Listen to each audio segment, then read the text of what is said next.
Officially, now I'd like to welcome Dr. Usman Afzali, the lead researcher and the principal investigator for the Muslim Diversity Study.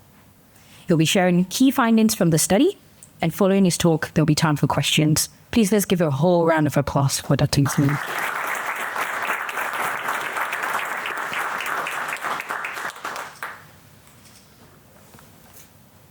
Assalamu alaikum. Tenakotokatoa greetings, welcome. Thank you, Zamira. I remember that. Jazakumullah khair, thanks for turning up. It's an immense privilege for me to be standing here today. Thanks to Brother Danish, Presentation, and Imam Ibrahim. Thanks to Don, he left. And thanks to all of you. What I want to, I think most of you know me, so I'll still tell you, I have been here since 15 years. Christchurch is my first home. I have been here until December last year. Currently, I live in Dunedin. But it's always great to be back in Christchurch and stand in front of you to talk about a few topics. And this topic is the closest to me and to you all also, as you will find out tonight. So thank you for turning up. I will, without further ado, just jump into it. And this is not working. Okay, it's working. So I'll try to kind of say a story, what we are doing, why we are doing it, how we did it, so what? What did we find? How does it affect the community and who is involved? So all of these questions, I try to answer them, and I try to make it very less technical, because this is a community talk. It's not a research presentation per se. I do have publications, and if anyone is keen, I can share that. But mostly I want to talk about overall message that we have rather than nitty-gritty of research, which I think will be too much for this event. So the first question is what? The main purpose of Muslim Diversity Study was to study Muslim lives from an academic lens. Now the question will be, why do we do that? Why do we need to study Muslims from an academic lens? First and foremost, I think the media stories are not enough. Media only picks some of the sensational topics and they just go unseen, and next day a news story comes and so on. These are not recorded. We cannot use them as evidence. And these are also not objective. This is a person's account, or maybe they go and talk with a couple of people and get their opinions.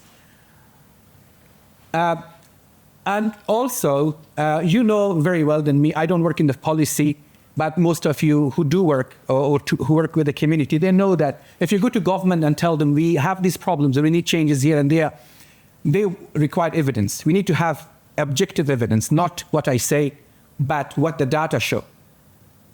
And we did not have that. So for that reason also we need to study. I thought we needed to study Muslims. Another reason why to study Muslims is because Muslims are a growing population in the world. It's estimated that by 2060, the Muslims' growth will be 70% of count, while the overall growth of global population will be 32%. This is based on Pew. So the population is increasing, and in a few decades, Muslims will almost be overtaking Christians as a populous religious group. So for that reason also, we need to understand Muslims better, because I think we are the least well understood people. Another reason, of course, for that is very closer to home. In Christchurch, we remember what has happened in the past 10 to 15 years. This is one of those incidents from 2014. Of course, after that, we felt scrutinized. The journalists will come and they will take photos from the Hagley Park. And in this photo, we can see it's Brother Ilyas and me and Amir standing there. This was a day-to-day thing. People will come, take stories, and go to media and say all this stuff. So we felt that we were being watched. For another reason also, because everyone thought, or people thought that, hey, Muslims are here to make trouble, and then this person will come and put a pig's head in the mosque. So all of that was happening. For that reason also, it was important to understand or to study Muslims. What they do, why they do what they do, what they stand for, and so on. And of course, the Christchurch shootings, which we cannot forget, we cannot neglect. This was one of those pivotal moments in Christchurch, and perhaps in the world history that changed a lot. At this time, I was a PhD student here at Canterbury, 2019, and I had no other way, but I was like, what I can do to perhaps be part of the solution, and that was also studying Muslim lives. But before that, studying Islamophobia, prejudice, and so on, because once we understand that, then we perhaps can find some solutions. So before I move on, I also want to acknowledge the families.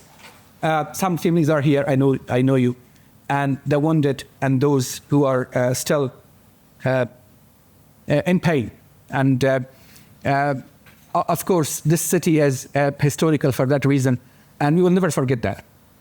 So, and that acknowledgement is there, and that stays. But there were people who were actually working or looking at Muslim lives before I started, or before some of our team started doing that. So these two papers were published by John Shaver here. And as you can see, this team who are working on these publications, they are all white and they are not Muslims. So we didn't have a lot of Muslim researchers working in research on Muslims. There were some people, good people, who were doing research looking at, hey, news exposure predicts anti-Muslim prejudice. That was one of the first papers by my friend John Shaver and Joseph Bulbullion. So there were people who were looking into Muslims' lives. We were not yet. So for me, after the events of Christchurch, of course, the first question was, how are Muslims seen? That is the first question that comes to my mind. How the New Zealand community, or New Zealanders, rather than Muslims, how they see Muslims, how Muslims are perceived in New Zealand. And for that, we started using data from the New Zealand Attitudes and Values Study. This study has started in 2009. It is collecting data from the same participants each year. We have collected data from 76,409 unique participants since then, and it's going to continue until 2029. So it's a longitudinal study. It is representative of New Zealanders across geographical locations, genders, ethnic groups, in accordance with census. So the areas which have more population, we collect more data from them, and with fewer population, lesser data from that. It's an 8-page questionnaire. Some of you have completed it, thank you. It's long, but it is worthwhile. We do that because we collect a lot of data on social values, attitudes, personality, psychological well-being, behavior in relation to some of the perhaps policies or politics in New Zealand, so on and so forth. So mostly, whatever happens around you in New Zealand, we collect data on that. Every now and then, you also collect specific data, for example, voting behavior or government's policy towards COVID-19, how satisfied you are with that or not. So these types of questions are also asked. It's a large multidisciplinary research team. More than 80 researchers across New Zealand and overseas published from this. And so far, we have more than 350 peer-reviewed publications which are available on the NZAVS website. So these good people that I was not part of yet, they started looking into attitude toward Muslims in New Zealand. One of the questions that we ask in the questionnaire is called what we call the warmth thermometer. In this question, we ask, please rate your feeling of warmth toward the following groups using the feeling thermometer scale for each group. So we put all of these groups and ask people to rate how much warmth do they feel like towards them, or how, what it means is if you're feeling least warm towards someone, you would give them a score of 1. A bit higher than that, 2. 7 will be the most or the highest warmth. Basically, this means if you have, for example, a score of 6 to, for example, say Chinese, and a score of 2 to Pacific Islanders, that would mean you like Chinese more. The inverse of that also is we have other theoretical evidence to show that warmth to Muslims, which is the equivalent of anti-Muslim prejudice. We have other papers that show, I'm not going to discuss them, but we have evidence to show that warmth toward Muslims and worse of that, or lesser warmth, is equivalent of Islamophobia. So the least warmth you have, perhaps you might have more Islamophobic attitudes toward Muslims. And this is one of our publications in 2020, which shows that Muslims have the least warmth scoring across years from 2012 and 2018, followed by Indians, then Chinese, then immigrants in general, and then Asians in general, which basically tells you that Muslims were the least liked group in New Zealand compared to other immigrant groups. And as I said earlier, that is an indication of Islamophobia. This was one of the papers that was published after 15 March. As you can see, it's 2020. It was also imperative for us to look at attitudes before shootings and after shootings, because we are collecting data on a daily, weekly, monthly, and yearly basis. So when we compare the scores of same people before and after, we can actually see how their rating of warmth changed toward Muslims. And as you can see, the warmth rating of Muslims was here lower before shooting. So the yellow color is before attacks, and the blue is after. And as you can see, there's a spike in warmth rating toward Muslims after the shootings, which basically tells us that warmth rating toward Muslims has improved. And this paper, we are actually trying to say that, in fact, it's causal modeling. So we are saying that shooting caused increased warmth toward Muslims. Basically, people felt like actually we should like Muslims more, and they became less Islamophobic. So this was, in my view, a good result, I think. And we saw that perhaps what terrorists wanted was for people to hate Muslims more, but actually people started liking Muslims more. We also have further research from Chris and also from Jamila. Jamila is here, which shows that the type of people who show lesser warmth toward Muslims or more Islamophobic attitudes, they generally will be more likely to be male, older, religious other than Muslim, living in rural areas, and being of Asian ethnicity for some reason. And that's what the data show. And higher warmth or lesser Islamophobia toward Islamophobic attitudes will be people who are more educated, people who are a bit richer, higher socioeconomic status, and people from Maori or Pacific ethnicity. So this was also one of the findings from the 2020 paper, and another paper which is currently under review. Now, this is good. We knew how Muslims are perceived.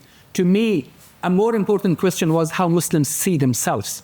As a Muslim, for me, that's a more important question than how a New Zealander sees Muslim. That's a good question too, but that did not answer my curiosity.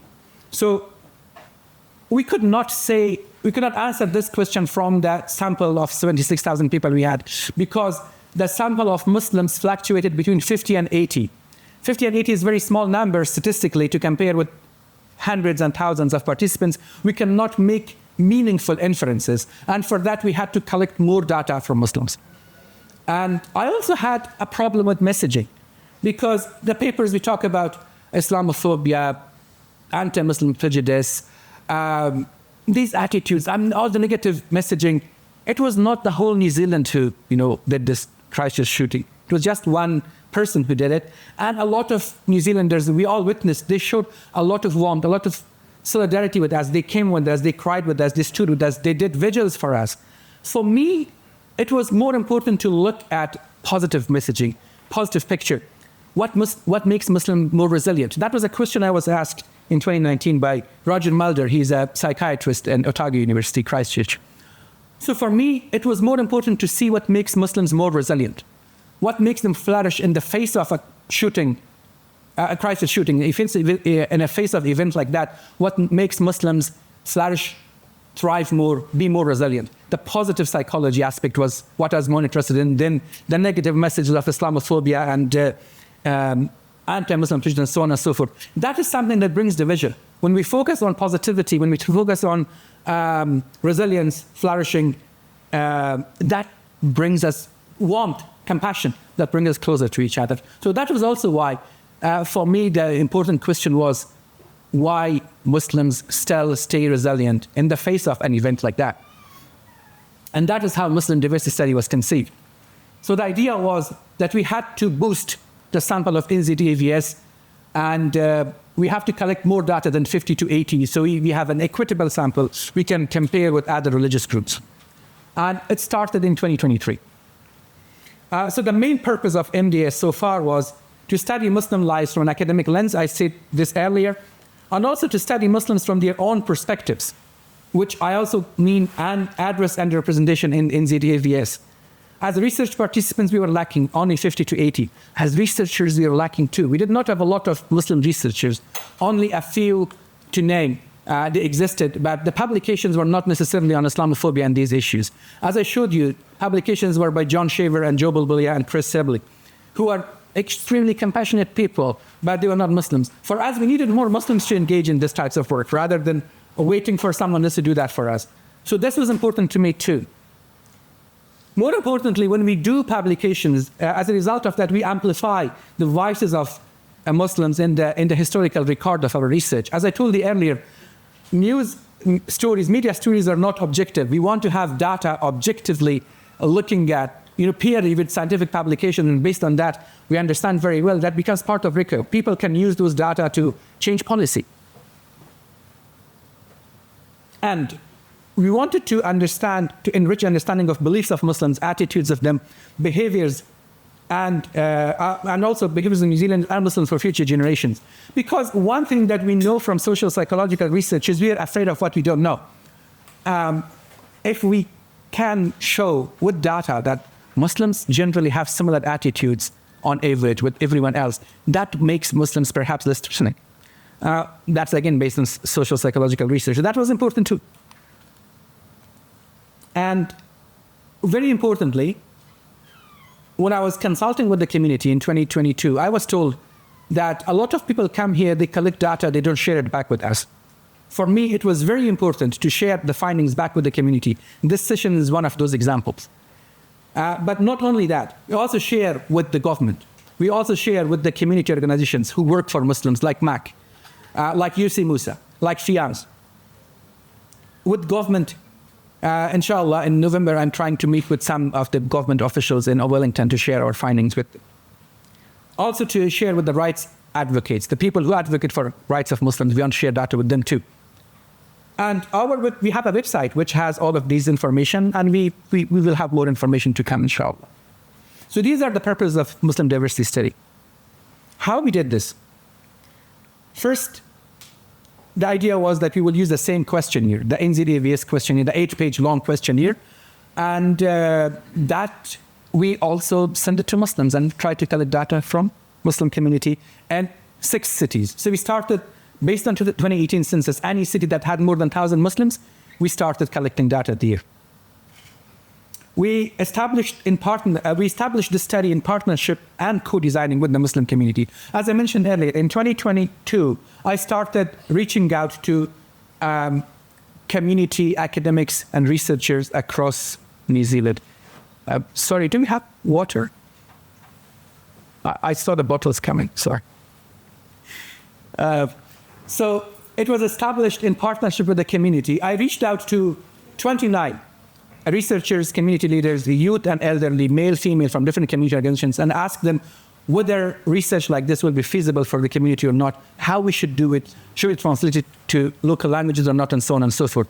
And in that way, we co-designed, and also we sought feedback on some of the items which could be like questionable. Can we ask these questions from Muslims or not? There were some questions, for example, do you drink? Now that's a question, could be offensive for Muslims. So we sought advice on that. And we were told that that should be okay, keep the questions in. Because one thing that came to my mind at that time was, we are using the same questionnaire that we used. We are using the same questionnaire that was designed for Kiwis. And we are saying that we are the same community. So why should we treat Muslims differently? For that reason, I did not change the questionnaire. But in the beginning, we say that if you have any problem with some of the questions, you don't want to answer them, don't answer them. I also recruited research assistants across New Zealand from 6 cities. This is my old and current team. As you can see, we have Auckland, Palmerston North, Wellington, Hamilton, Christchurch, and Dunedin. My Christchurch team is here, and also 2 boys visiting from Wellington. So some of them are still working with me. The others have only worked for 1 year. So these are those amazing colleagues of mine who went and collected data in each city. They went to mosques, they talked to people, they shared in the WhatsApp groups, on Facebook. They gave community talks. they reach out to a lot of people to collect these data for us. And we are also told that we should have our own unique identity. So this is one of the publications which is on our website. I will give you a website link in a second. This shows all of these, the co-designing process, consultation, how we did it. That is all explained in this paper, which was just last week published in the New Zealand Journal of Psychology. So this is our website. A lot of this information, our publications on our website, more reports to come, 2 publications there, some other older research there, and more, inshallah, to come. I also need to take a moment to explain the logo. Now, the logo was designed by Dr. Mazhar. All of you know Mazhar. I hope he was with us today. He went to India. There was some emergency. But when I told him that I need a logo, he asked me what the project is. So the idea behind this logo is the white background means peace, of course. The art is from Islamic architecture. And the colors, both colors are the New Zealand flag. So this is not just by accident. This is well thought and well designed. And credit of that goes to Dr. Mazhar, that all of you know. So this way we have our own identity. We are on our website. We have our own logo, and that is how the work continues. So, and also we worked with a lot of collaborators. In addition to my 30 research assistants, there are more than 25 community academics in different cities of New Zealand who I work with. Some of them are sitting here. And some of others are in Wellington University, in Massey University, in Auckland University, and Dunedin, and so on. So we established massive partnership because one of the things I told you earlier was we wanted to have more Muslims working in this area. And alhamdulillah, with MDS, we were able to bring more Muslims to work with us. So these are some of the examples or some of the events that we had. Sometimes we went and gave talks in the community. This is 15 March event last year. Sometimes we went and talked with people in different cities to tell them to come and participate in research. We had this is Palmerston North Talk. We also shared our findings in different cities. We consulted with communities in different cities. We presented in conferences. And here's also a consultation in Christchurch. So this way, we were learning from community. We were asking communities help. We were telling community what we are doing. And we were trying to work together with the community, go step by step the way community wants us to go. Okay, so what? What did we find? Did we find anything good? Was it a bit successful?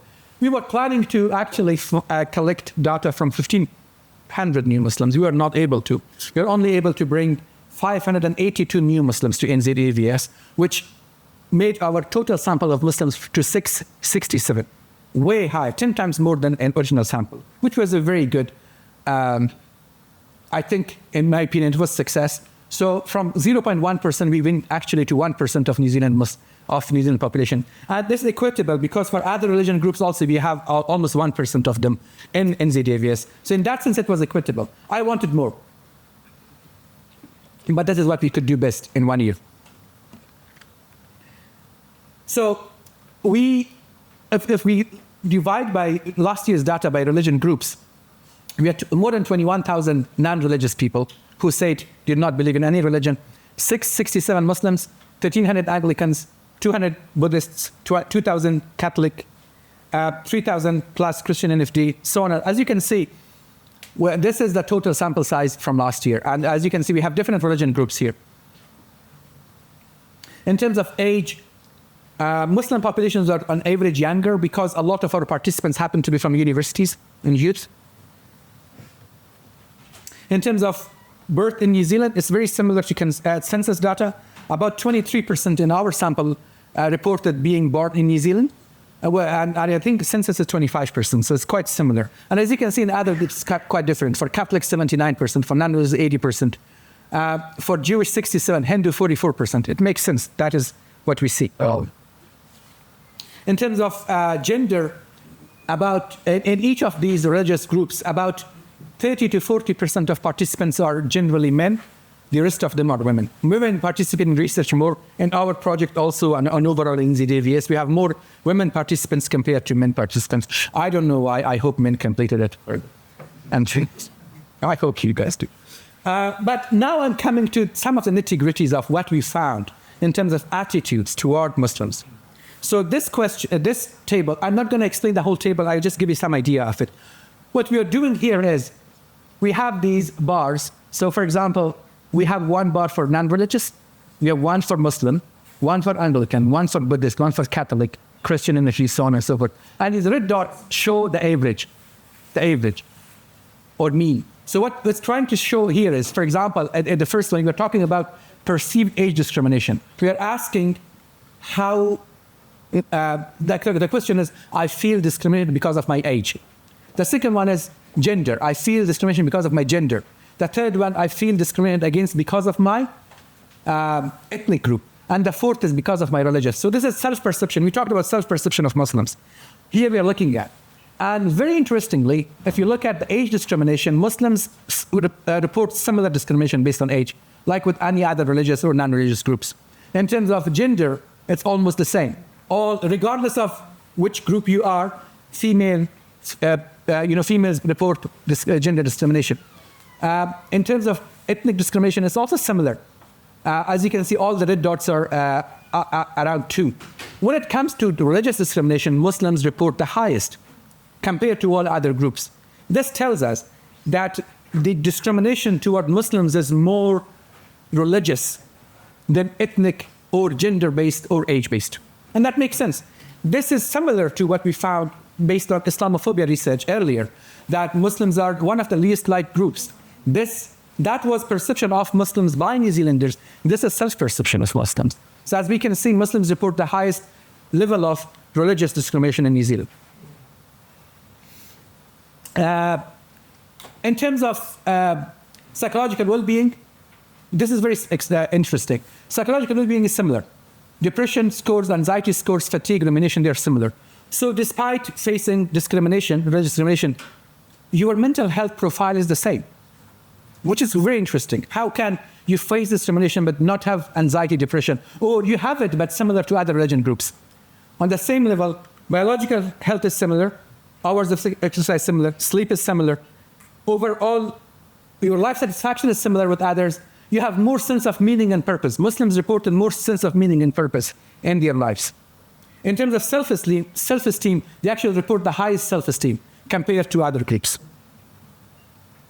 What it means is, this is very interesting to me as a researcher.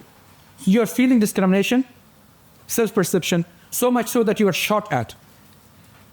51 people killed, martyred in 2 mosques, many injured. Your level of anxiety, depression, rumination is similar to other religion groups, although you are facing the highest religious discrimination. Why? How is it possible? How you have that level of resilience and flourishing despite these types of adversity? So this shows that Muslims are reporting high discrimination. Psychological and biological well-being is similar to other groups. They still have high self-esteem, sense of meaning and purpose. And this data is from a very large sample size. Thousands of people participate in this research. So the final question I want to address is, what is it that buffers Muslims against negative psychological effects of religious discrimination? And here are some other questions we ask. We ask questions about religious belief. Do you believe in God? As you can see, Muslims report the highest. There's others also who believe in God, of course. In terms of how strongly you identify with religion, Muslims report the highest, one of the highest identification with their religious and faith group. And this is even more interesting. In terms of practice, Muslims report the highest service attendance, like going to mosque and so on. In terms of weekly prayer, Muslims report the highest. And this black line means this is 35. A lot of our participants were praying 5 times a day. And also, in terms of reading Quran and recitation, that was also on average higher. So this was very interesting to us because you feel discrimination, psychological profile is the same. The only difference is religious practice. This is what we call flourishing due to religious community making. This is flourishing due to religion. And we make a case in this paper that perhaps it is religious community making that makes Muslims buffer against the negative effects of discrimination in New Zealand. It is going to mosque, it is coming to terms with it, but of course having this community to fall back on, that helps us against the negative effects of Islamophobia in New Zealand. And to us, this is very interesting. For me, as a person who does research on psychology of religion, this is very interesting. And this is what we wanted to show. This is what we wanted to see, that faith helps, practice helps. But more importantly, the community that you have, the community that cares, that helps. And this is now, we can show that by data. It's not just my thought or the book I read, but the data shows the same thing. Are these believable? We believe so, because there's a lot of other research in other parts of the world that say the same story. So how is it going to affect us, our lives here? Findings show that religious identity, community making, and practices may enhance our self-esteem and also buffer against negative effects of prejudice. We need to study this longitudinally. So this is only one wave of data. We need to, this is descriptive. It is not, very set in stone. We have to collect more data each year to be able to actually confirm the same findings again and again, so we have more reliable. In psychology, we have research, we have something we call replication. We have to be able to replicate this data again and again. That would be more meaningful. So we need to do this longitudinally. And here we need your help. I will come to the help part again later. We also show you that we have objective findings now, and they are published in academic journals that you can access. And as I said, similar findings are in other countries also, which show resilience and flourishing due to religion. Now, another important part of this is my promise, this is my final point. Another importance of this finding is in terms of what we call acculturation theory. When we come to a country like this, we call it home. The way we react with this culture takes four shapes. We either engage with with our own cultural heritage, but do not engage with the society where we came to. I come here, I only live in Africa as an Afghan. I don't go to, university, I don't identify with the larger culture and so on. We call that separation. Another type of engagement or acculturation is that you actually engage with the larger society altogether, but you leave your own cultural heritage and you don't want to identify with that. I come from Afghanistan. I do not want to be a Muslim anymore or Afghan anymore. I just become, part of the complete white community. That's what we call assimilation. The third one is that you keep your own cultural values, but you also engage meaningfully with the values of the new culture. We call that integration. And the fourth one is marginalization. It's generally in the second generations, people who cannot identify with their own values, but they also cannot connect with the new culture. Why different colors?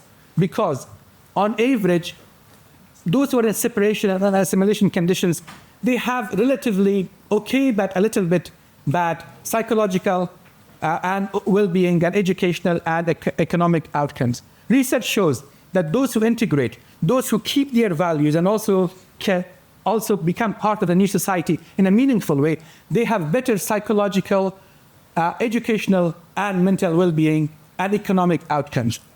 And those who do not connect with either of those, they become marginalized. And these are the groups who actually can be recruited by extremist groups from overseas because they give them a sense of meaning and identity. Why is that important? Coming back to religious community making. I told you earlier, the more we connect with religious community, the more we have vibrant mosques, welcoming mosques, good communities, which brings youth to the mosque, which gives, welcoming vibe to the kids. That really helps. And that is why we need to invest in better religious communities. That is part of integration. There's nothing wrong with that. You keep your cultural or Islamic heritage by connecting strongly with the mosque. Mosque provides that, but you also become part of society in a meaningful way. And that is integration. That in overall sense also helps with flourishing and with long-term positive outcomes. And then religious community making that also buffers against Islamophobia. Okay, sorry, Zamira. These are the people I'm very thankful to. These are my core team members, Joe, Chris, Kumar, Arif. This is the MDS core team. And these are my amazing academic friends who will work with me in the project. I'm also thankful to a lot of collaborators. They are on the website. These are the universities and organizations we work with. And Templeton is the people who funded our project. We're thankful to them too. I'm thankful to my collaborators across New Zealand and overseas, the advisory group members who helped me co-design the project, to leaders and organizations, Brother Ahmed Thani, Brother Murray, Brother Jamal, Sheikh Ibrahim, Brother Farid, and many, many more. Yussi Musa, importantly, who helped us for today.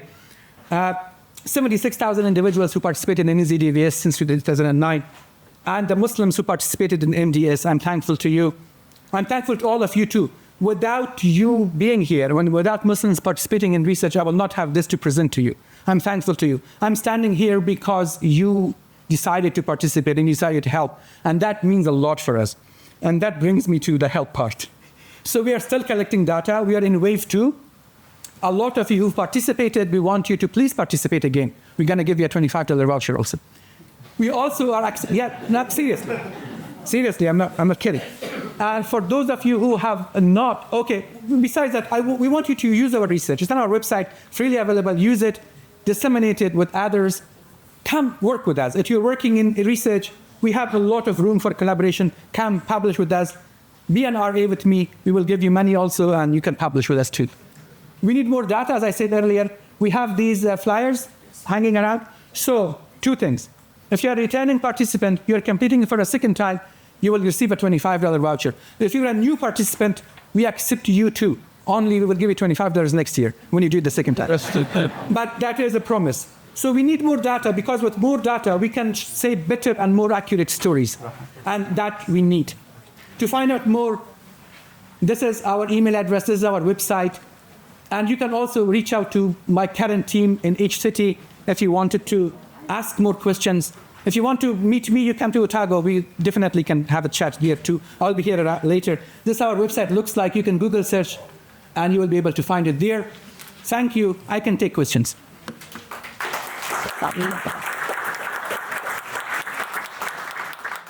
Good.